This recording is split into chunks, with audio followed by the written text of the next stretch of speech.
Be warned, this video will contain spoilers. The first half of this episode really tested my patience.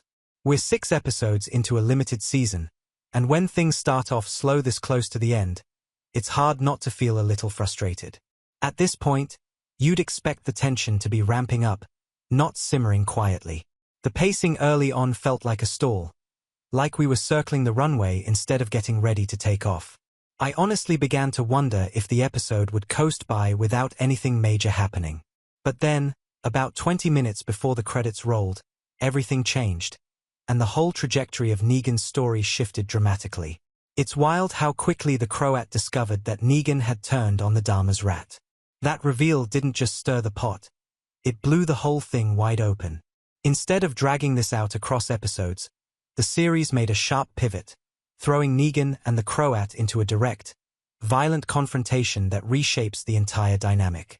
And when that fight breaks out, you realize immediately this is no longer the old Negan, the man who cracked skulls with Lucille and ruled with theatrical cruelty. There's a different energy in him now. That moment when Lucille switches hands during the fight, it's not just an action beat, it's symbolic. We're watching Negan reclaim power, but on new terms. Negan's arc in this episode is all about how power doesn't mean the same thing to him anymore. After he defeats the Croat and kicks him out, Negan isn't the villain in control, he's a reluctant leader. With Dama gone and the Croat exiled, he becomes the most powerful person in New York City by default. And yet, he wears that power like a burden, not a crown.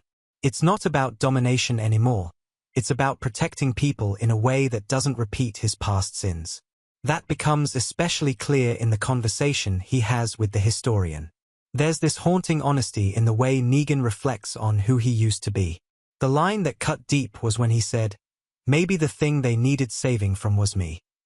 That's not just self-awareness, that's remorse. That's a man who knows that even though he's tried to change, the legacy of who he was is still too dangerous to bring near the people he loves. And that's why what he does with his family is so heartbreaking. He sends them away the moment they arrive, without ever even facing them. He believes the best way to protect them is to stay far away from them. It's tragic, because it shows that no matter how much he's changed, Negan still sees himself as a threat. He doesn't believe he deserves to be a husband or a father, even though those roles are what could bring him peace. His isolation is his penance. This episode might have started slow, but it lands with real weight. What do you think about the shift in Negan's role? Is he truly changed, or is this just another evolution of the same dangerous man? Let me know in the comments, because this episode raises some major questions about redemption, power, and whether anyone in this world ever really escapes who they were.